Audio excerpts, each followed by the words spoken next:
Hi everyone and welcome back to my channel, and if you're new, welcome. Today I'm going to be sharing with you guys some tips I've learned while traveling with the kidney transplant. I know for us transplant patients it can be a little scary and difficult to travel outside of the country because we don't have our doctors just a phone call away or just 5-30 minutes away from us. So it can be a little scary. So I want to share with you guys some tips I learned throughout the way. So if you guys are interested, definitely keep on watching. But before we hop into this video, I just want to let you know who I am. I'm Cindy and my YouTube channel is about kidney wellness, lifestyle, travel, Testimony Tuesdays, and just a ton of stuff I love to share with you guys. So if you guys are new, consider subscribing. So the first tip I want to share with you guys is only leave the country if you guys are medically ready to and if you guys feel healthy and good. Don't leave the country if you guys have a cold or have fevers or just have any weird rashes on you. Definitely don't want to do that. You want to leave when you feel strong and you feel good about your body and your health, because you don't want to go to another country and have to go to the hospital. You want to go to a different country to enjoy yourself or maybe to see family, but not to deal with any medical problems. Always better to see your team, your transplant team. So just try to always leave when you are feeling strong and healthy. I recommend that you guys ask your nephrologist to make sure you guys have that clearance to travel outside the country. I did not have that clearance when I traveled to Honduras after 3 months of my transplant, but thank God everything went smooth and good and my transplant is still going strong. So you definitely just really want to leave the country when you are feeling good and healthy and strong. My second tip for you guys is to make sure you guys are taking your medicines on time. What I do when I'm traveling to a different country is that I keep my medicines on the same routine, like acting like I'm still in the States. Like I take my medicines at 9 a.m. and at 9 p.m. So my body is used to that time. My body knows every 12 hours I need that dosage. So what I do is if I'm going to a different country, I'll stay on the US time. For example, I just went to Iceland and I was taking my medicines at 1 a.m. and at 1 p.m. Yes, I had to wake up at 1 a.m. to take my medicines, but I'd rather do that than just risk, the whole changing like medicines. And what if I put like too much of a time gap in between, my dosages? I just personally prefer to stay on the same time since my body is already used to it. You guys can ask your doctor to see what's better and what's easier for you, but that's what I do. Also, you guys want to pack more medicine. If you guys are staying for 4 days, then pack for 8 days. If you guys are staying for 2 weeks, pack for 4 weeks. You want to pack double because you never really know if there's an emergency. You never know what's going to happen. What if there's a huge storm that's hitting your hometown and you can't fly into your hometown? You just want to be extra cautious and know that you're ready just for anything. Also, carry your medicine with you everywhere you go. You don't want to go, for example, in the middle of nowhere and not return back to your medicine stash at the hotel and take your medicines late. No, you want to have your medicines on you all the time. What I do is I carry them in my purse. Here at home, if I'm traveling, I'll carry them in whatever I am carrying my stuff, which is usually a book bag if I'm doing like adventurous things, or my purse, like my beach bag or something if I'm going somewhere sunny and nice. So you definitely want to always carry your stuff with you, your medicine. It's just so important. You never know if maybe you're gonna go out to dinner and dinner ends a little bit later than you expected. You have that medicine on hand that you don't have to worry about it. So definitely keep your medicines on you. But don't take them all with you because you never know. What if somebody robs your bag or something? Then you're not gonna have any medicine. So take for about like 2 days on you, even though you're gonna return to the hotel. You just wanna be cautious. You wanna take as many precautions as possible during your trip. Tip number 3, and out of all the tips I'm going to mention to you guys, please pay attention to this tip. This is so important and so crucial for your transplant survival, and it's to really watch what you eat.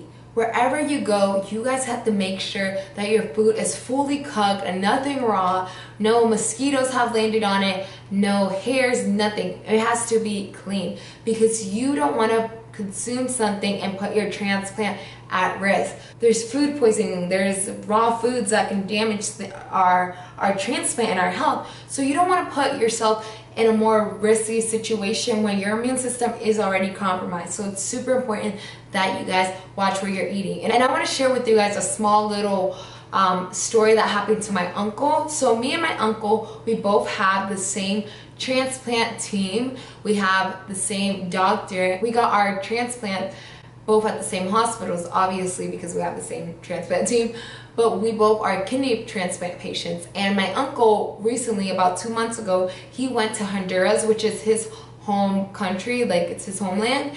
He lives here in the States, but he went over there to visit.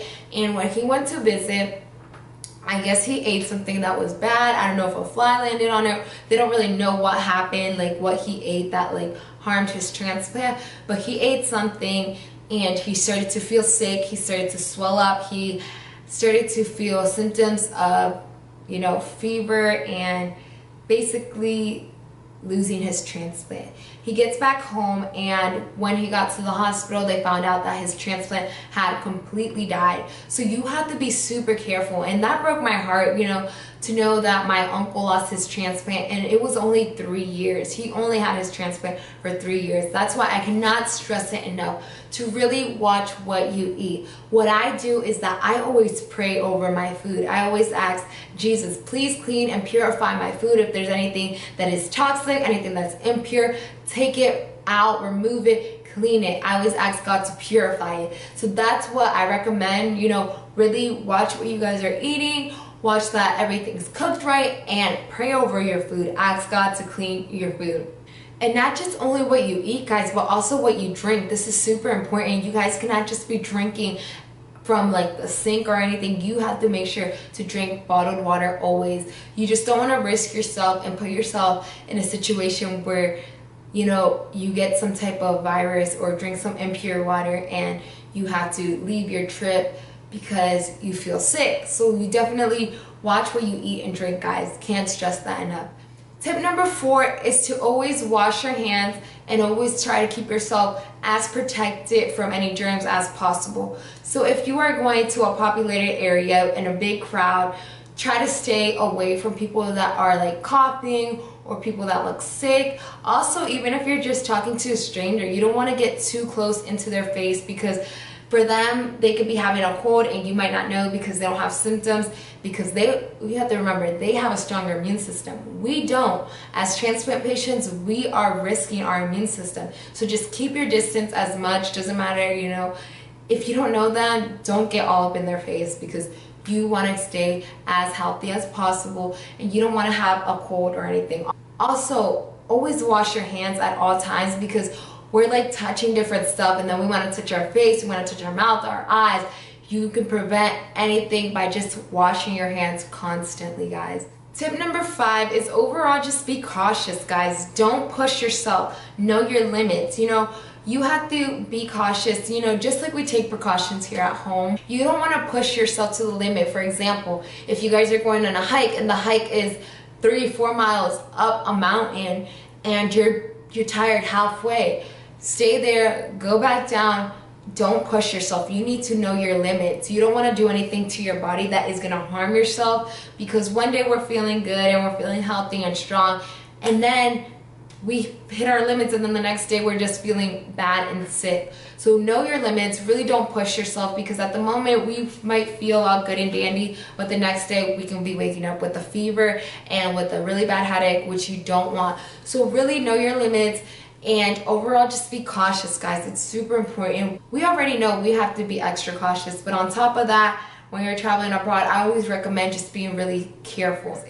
Tip number 6 is to pack a first aid kit. And I'm not talking about a huge first aid kit that fills up half your luggage. No, what I do is just pack a small little Ziploc bag, and I just put Band-Aids, alcohol pads, Neosporin, Tylenol, Benadryl, and just little random things like some creams that I need, that I feel like is important in case I'm traveling and in case an emergency happens. It's always good to have that on hand, because you never know if you get stung by a bee and you have to like wipe yourself, clean yourself, or you fall, you scrape your knee, and you have to, you know, clean yourself to not get infected.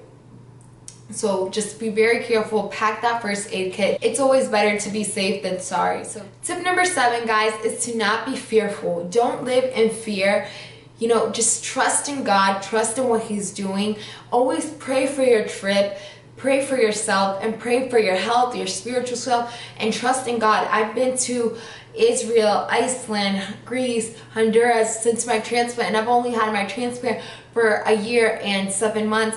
But I always put all my trips in His hands, and He has protected me and watched over me, you know, every time I go anywhere. So just really trust in God and just pray and ask Him to guide your trip and enjoy your trip. Don't be fearful. If you live with that panic can actually consume you, and you can have anxiety and not even enjoy your trip. So really trust in the Lord, pray to God, and just enjoy it and trust in Him. So these are the tips I have for you guys. If you guys felt like this video was informative, then please give it a thumbs up. And if you guys have any questions, please leave them in the comments down below.